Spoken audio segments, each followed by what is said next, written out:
The Lord be with you. And with your spirit. A reading from the Holy Gospel according to Saint Luke. Glory to you, O Lord. Tax collectors and sinners were all drawing near to listen to Jesus.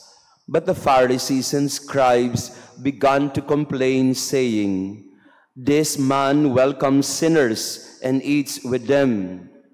So to them Jesus addressed this parable. A man had 2 sons, and the younger son said to his father, "Father, give me the share of your estate that should come to me." So the father divided the property between them. After a few days, the younger son collected all his belongings and set off to a distant country where he squandered his inheritance on a life of dissipation. When he had freely spent everything, a severe famine struck that country, and he found himself in dire need. So he hired himself out to one of the local citizens, who sent him to his farm to tend the swine. And he longed to eat his fill of the pods on which the swine fed, but nobody gave him any. Coming to his senses, he thought, "How many of my father's hired workers have more than enough food to eat? But here am I dying from hunger. I shall get up and go to my father, and I shall say to him, 'Father, I have sinned against heaven and against you. I no longer deserve to be called your son. Treat me as you would treat one of your hired workers.' So he got up and went back to his father. While he was still a long way off, his father caught sight of him and was filled with compassion. He ran to his son, embraced him, and kissed him. His son said to him, 'Father, I have sinned against heaven and against you. I no longer deserve to be called your son.' But his father ordered his servants, 'Quickly, bring the finest robe and put it on him. Put a ring on his finger and sandals on his feet. Take the fattened calf and slaughter it. Then let us celebrate with a feast, because this son of mine was dead and has come to life again. He was lost and has been found.' Then the celebration began. Now the older son had been out in the field, and on his way back, as he neared the house, he heard the sound of music and dancing. He called one of the servants and asked what this might mean. The servant said to him, 'Your brother has returned, and your father has slaughtered the fattened calf, because he has him back safe and sound.' He became angry, and when he refused to enter the house, his father came out and pleaded with him. He said to his father in reply, 'Look, all these years I serve you, and not once did I disobey your orders. Yet you never gave me even a young goat to feast on with my friends. But when your son returns, who swallowed up your property with prostitutes, for him you slaughtered the fattened calf.' He said to him, 'My son, you are here with me always. Everything I have is yours. But now we must celebrate and rejoice, because your brother was dead and has come to life again. He was lost and has been found.'" The Gospel of the Lord. Praise to you, Lord Jesus Christ. Please be seated. Praise be Jesus Christ. Now and forever. Laudetur Jesus Christus. Semper Laudetur. Magandang umaga sa inyo lahat mga kapatid. Pakibati din ng good morning ang ating katabi. And to our online parishioners, good morning to you all, and thank you for being with us this Saturday morning. We now move to the 18th station ikalabing-lawalong stasyon ng ating 40 stasyon sa panahon ng Kwaresma. Mahaba ang ating ebanghelyo, pero ito ang isa sa pinakamagandang talinhaga na ikinuwento ni Jesus sa atin. We commonly know this as the parable of the prodigal son, but the biblical scholars prefer to call it the parable of the merciful father. If we look at the attitude and character of the father in the story, you will see the image and reflection of God as a merciful father. Sinasabi lang dito yung pinahayag din ni Propeta Micah sa ating unang pagbasa. Prophet Micah tells us in the first reading, "Who is there like you, the God who removes guilt and pardons sin for the remnant of his inheritance, who does not persist in anger forever, but delights rather in clemency." Ang sarap hong balik-balikan yung sinabi ni Prophet Micah, the God who does not persist in anger forever, but delights rather in clemency. And the responsorial psalm follows it up by saying, the Lord is kind and merciful. So this is our 18th station. We reflect on the merciful Father. And the gospel today gives us a very beautiful image of this merciful Father, the running Father. He ran out to meet His Son. Ang ganda po ng larawang iyon. Nung nabalitaan ng Ama na nagbalik ang kanyang alibughang anak, He went out of the house. Lumabas siya ng bahay, and He ran to His Son, embraced Him, and kissed Him. The Lord is kind and merciful, the running Father. Siguro medyo matanda na rin yung tatay na ito, pero nang nakita niya yung kanyang anak na nagbalik, he ran to him. May isang kantang ganun, di ba? Run to me. Run to me. Oh, wait. Yeah. Alam na yan ng mga generation ninyo. So to run, excited. Di ba ito yung gawain ng mga, hindi ho ng mga nakatatanda. Ito gawain ito ng, sinong tumatakbo palabas ng bahay usually? Yung mga nanay, tatay ba? Hindi. Sino ang madalas tumatakbo palabas ng bahay pag may dumating? Mga bata. Sabi ng mga dalubhasa sa Biblia, there is the reversal of role that happened in the parable. Yung alibughang anak na nilustay ang lahat ng kayamanan at ari-arian ng kanyang tatay. Siya yung matanda na sa buhay, pagod na, marami ng pinagdaan ng problema, talunan sa buhay, kaya nagbalik ng tahanan. And when he went back home, the reversal of role, it was the father who is quite old already, running to him, running excitedly. Nang dumating naman ang elder son na nagmamaktol, nagtatampo, anong ginawa ng tatay? Ganun ulit. He came out of the house because the elder son was angry and he refused to come and enter the house. So the father decided to come out again and plead with him, "Son, your brother who is dead is now back. Come inside." He came out. He ran out. The Lord is kind and merciful.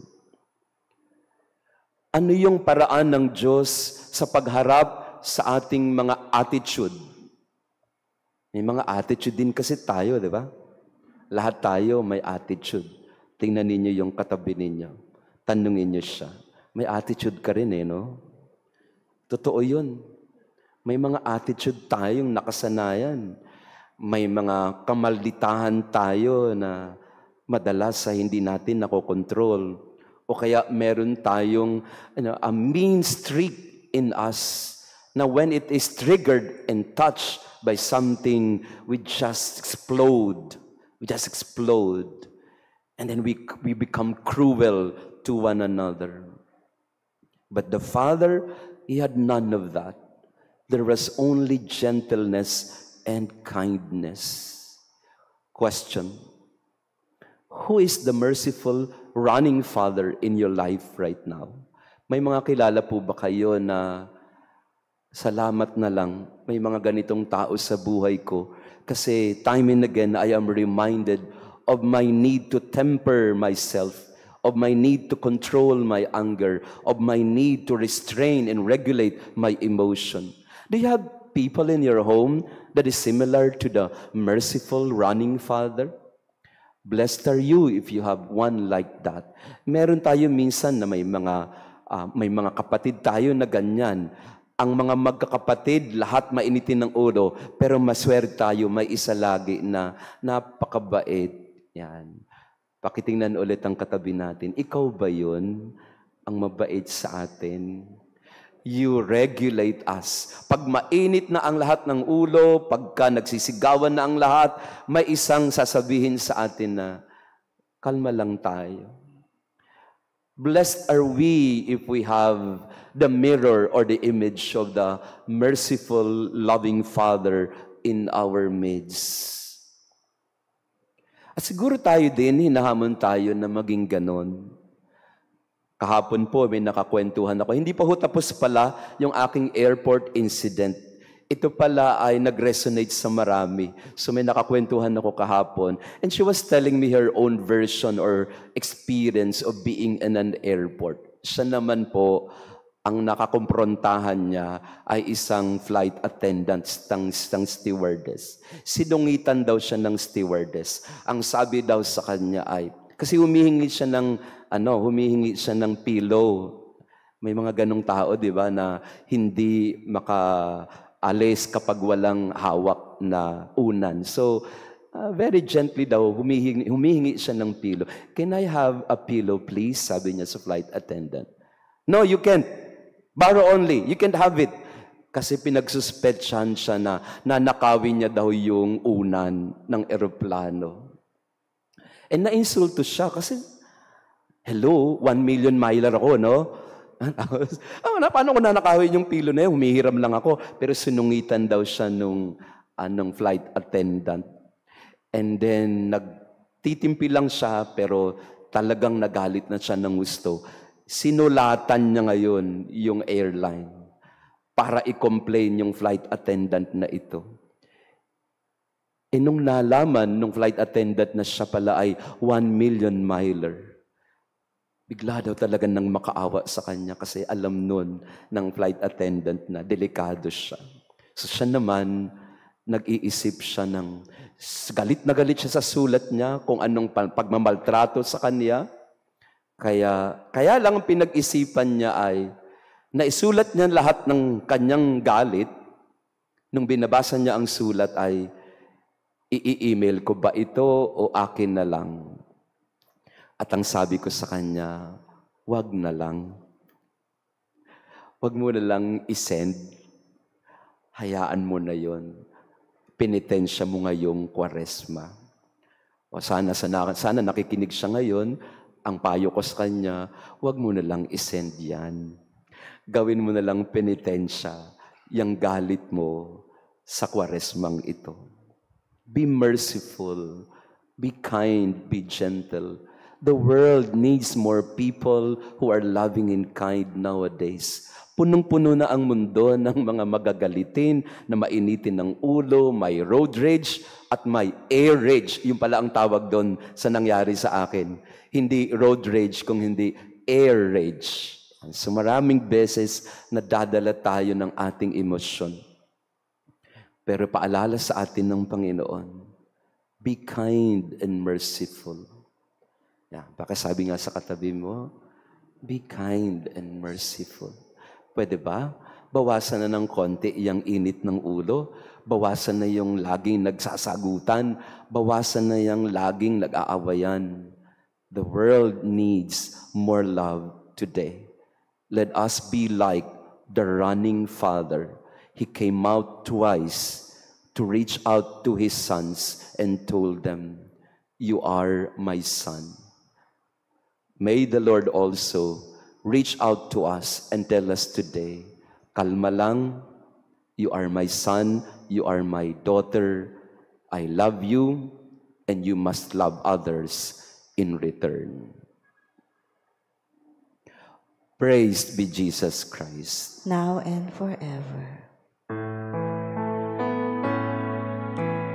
Blessed are you, Lord, God of all creation. Thanks to your goodness, this bread we offer, fruit of the earth, work of our hands. It will become the bread of life. Blessed be God, blessed be God, blessed be God forever. Amen. Blessed be God, blessed be God, blessed be God forever. Amen. Please all stand. Pray, dear friends, that my sacrifice and yours may be acceptable to God, our loving Father. May the Lord accept this sacrifice at your hands for the praise and glory of his name, for our good and the good of all his holy church. Through these sacred gifts, we pray, O Lord, may our redemption yield its fruits, restraining us from unruly desires and leading us onward to the gifts of salvation. Through Christ our Lord. Amen. The Lord be with you. And with your spirit, Lift up your we hearts. lift them up to the Lord. Let us give thanks to the Lord our God. It is right and just. It is truly right and just, our duty and our salvation, always and everywhere to give you thanks, Lord, Holy Father, Almighty, eternal God. For you will that our self-denial should give you thanks, humble our sinful pride, contribute to the feeding of the poor, and so help us imitate you in your mercy and love and kindness.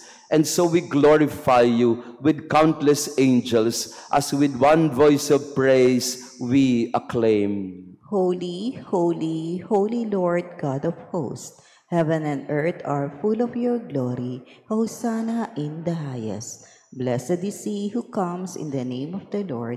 Hosanna in the highest. As we kneel before the Lord, we open our heart to Jesus, that we may imitate him in his kindness, in his gentleness, tenderness, and love.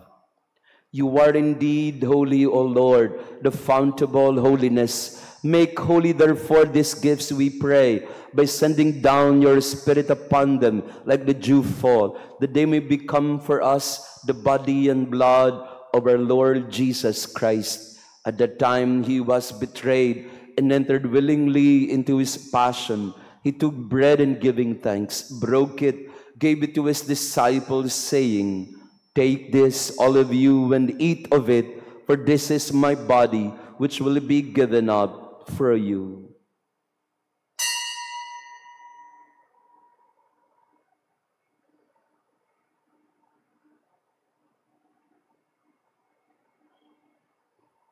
In a similar way, when supper was ended, he took the chalice, once more giving thanks, gave it to his disciples, saying, "Take this, all of you, and drink from it, for this is the chalice of my blood, the blood of the new and eternal covenant, which will be poured out for you and for many for the forgiveness of sins. Do this in memory of me."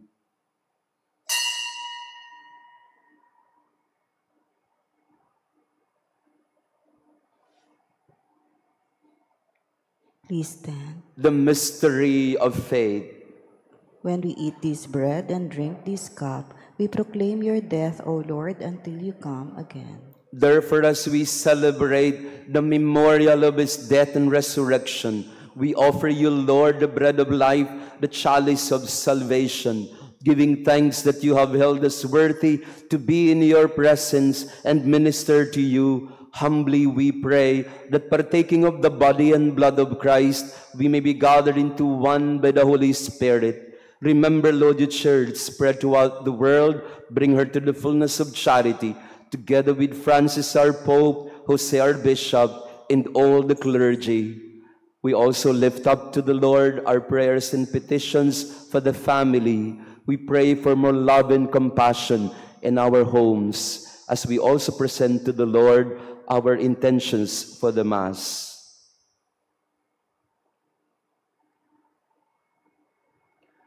Remember our brothers and sisters who have fallen asleep in the hope of the resurrection. All who have died in your mercy, welcome them into the light of your face. Have mercy on us all, we pray, that with the Blessed Virgin Mary, Mother of God, Blessed Joseph, her spouse, the apostles and the saints who have pleased you throughout the ages, we may merit to be co-heirs to eternal life and praise and glorify you through your Son, Jesus Christ.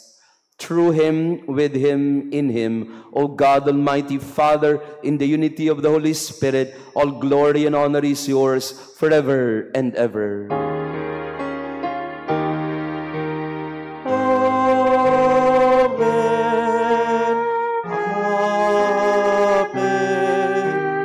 Amen. Amen.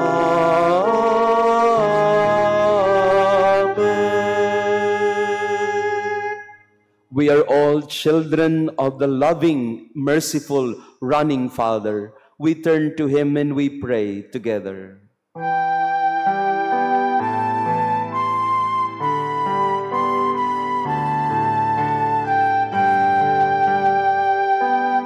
Ama namin, sumasalangit ka, sambahin ang ngalan mo, mapasa amin ang kaharian mo, sundin ang loob mo dito sa lupa para nang sa langit. Bigyan mo kami ngayon na aming kakanin sa araw-araw.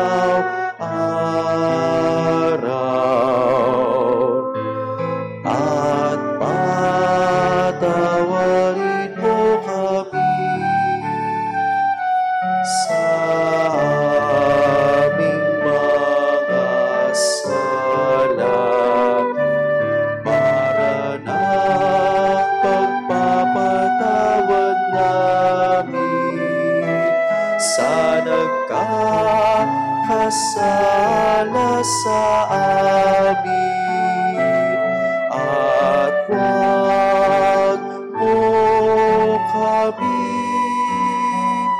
ipahintulot sa tukso, at iadya mo kami sa lahat ng masama. Deliver us, Lord, we pray, from every evil. Graciously grant peace in our days. By the help of your mercy, we may be free from sin, safe from all distress, as we await the blessed hope, the coming of our Savior, Jesus Christ. For the kingdom, the power, and the glory are yours, now and forever. Lord Jesus Christ, who said to your apostles, "Peace I leave you, my peace I give you. Look not, Lord, on our sins, but on the faith of your church. Grant her peace and unity in accordance with your will, who live and reign forever and ever." Amen. The peace of the Lord be with you always. And with your spirit. Let us offer each other the sign of love and peace.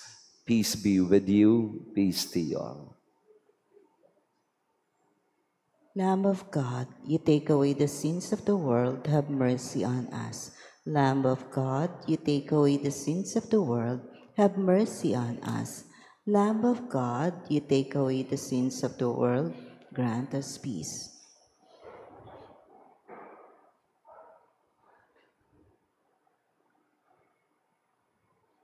Behold Jesus, the Lamb of God. Behold him who takes away the sins of the world. Blessed are those called to the supper of the Lamb. Lord, I'm not worthy that you should enter under my roof, but only say the word and my soul shall be healed.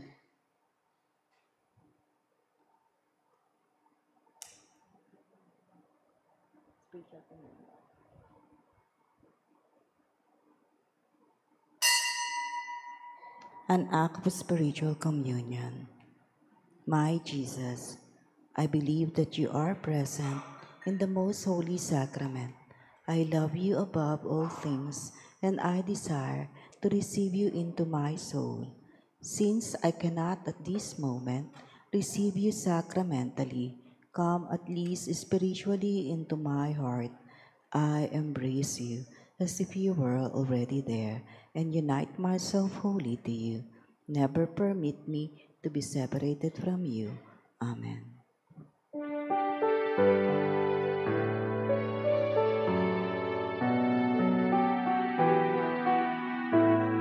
Stay with me, Lord, for you are my light, and without you I am in darkness.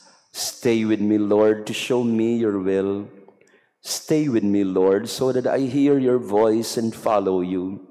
Stay with me, Lord, for I desire to love you very much and always be in your company. Stay with me, Lord, if you wish me to be faithful to you. Stay with me, Lord, for as poor as my soul is, I want it to be a place of consolation for you, a nest of love. Stay with me, Jesus, for it is getting late, and the day is coming to a close, and life passes, death, judgment, eternity approaches. It is necessary to renew my strength so that I will not stop along the way, and for that I need you. It is getting late and death approaches. I fear the darkness, the temptations, the dryness, the cross, the sorrows. Oh, how I need you, my Jesus, in this night of exile. Stay with me tonight, Jesus, in life with all its dangers. I need you. Let me recognize you as your disciples did at the breaking of the bread, so that the Eucharistic communion be the light which disperses the darkness, the force which sustains me, the unique joy of my heart. Stay with me, Lord, because at the hour of my death, I want to remain united to you, if not by communion, at least by grace and love. Stay with me, Jesus. I do not ask for divine consolation, because I do not merit it, but the gift of your presence. Oh yes, I ask this of you. Stay with me, Lord, for it is you alone I look for, your love, your grace, your will, your heart, your spirit, because I love you and ask no other reward but to love you more and more. With a firm love, I will love you with all my heart while on earth, and continue to love you perfectly during all eternity. Amen. We pray for the family. Dearest Father in heaven, bless our family and bless us with new beginnings. Smile upon our parents and surround our children with the soft mantle of your love. Teach every child of ours to follow in your footsteps and to live life in the ways of faith, hope, and charity. We ask this through Christ our Lord. Amen. Amen. In a moment of silence, we pray for the intentions of our family. We pray for more love, understanding, and acceptance, compassion in our homes. Our Father, who art in heaven, hallowed be thy name. Thy kingdom come, thy will be done on earth as it is in heaven. Give us this day our daily bread, and forgive us our trespasses, as we forgive those who trespass against us. And lead us not into temptation, but deliver us from evil. Amen. Hail Mary, full of grace, the Lord is with you. Blessed are you among women, and blessed is the fruit of thy womb, Jesus. Holy Mary, Mother of God, pray for us sinners, now and at the hour of our death. Amen. Glory be to the Father, and to the Son, and to the Holy Spirit. As it was in the beginning, is now, and ever shall be, world without end. Amen. Mary, Mother of God, Pray for us. Saint Joseph, Pray for us. Santa Maria Goretti. Pray for us. Please all stand. Let us pray. May your divine sacrament, O Lord, which we have received, fill the inner hearts, inner depths of our heart, and by its working mightily within us, make us partakers of its grace through Christ our Lord. Amen. Maraming salamat po sa inyong pagdalo sa ating banal na misa. Thank you, dear pilgrims and visitors. Let us journey together this season of Lent. Announcement po sa ating gagawing Lenten pilgrimage ngayong pong March 16. Binabago po natin yung oras ng pag-alis. Ang original schedule po natin ay misa muna dito ng 7 a.m. and then we depart. Pero dahil po halos 800 na po tayo, almost 800 na tayo, kaya we need to go early, mga 6 a.m. po. So, pakisabi na lang po sa mga nag-reserve na ang alis natin ay alas 6. Kung nandito kayo ng mas maaga, better, para tayo po ay makaalis ng mas maaga din. So, pakisabi na lang po sa iba. And March 23 naman po, yung ating Lenten Recollection sa parish. Palm Sunday, ano po ito? Anticipated Mass at 5 a.m. Meron din po tayong pakumpisal at 4 o'clock. And then 6 o'clock will be our Lenten Recollection. Tinawag po natin itong Turning Trauma into Triumph. Mahalaga po na tayo ay magkaroon ng healing sa ating mga sarili, lalo na sa mga nangyari sa ating nakaraan. And we would like to invite you also, we have susubukan po lang natin ito, first time, it's a Lenten retreat together with the Philippine Conference on New Evangelization, March 22, 23, 24, 2 days or 3 days and 2 nights po tayo ay magsasama sa isang Lenten retreat dito sa Pius Center. No, ito po ay subok lang for this year. We will see how we can improve on it. And also, after the Mass, we will have our SMG word. Madaling-madali lang po dahil ako po ay running father. Running kasi tatakbo po ako sa isa pang talk sa Poveda College. Ako po ay magbibigay ng panayam ng alas 9. Kaya magbibigay muna tayo ng SMG word. Maiksi, madali. And then, running father na po ako papunta sa Poveda. The Lord be with you. And with your spirit. And may our loving God bless you and your family, the Father, the Son, and the Holy Spirit. Amen. Our Mass has been offered. Go in peace to love and serve the Lord. Thanks be to God.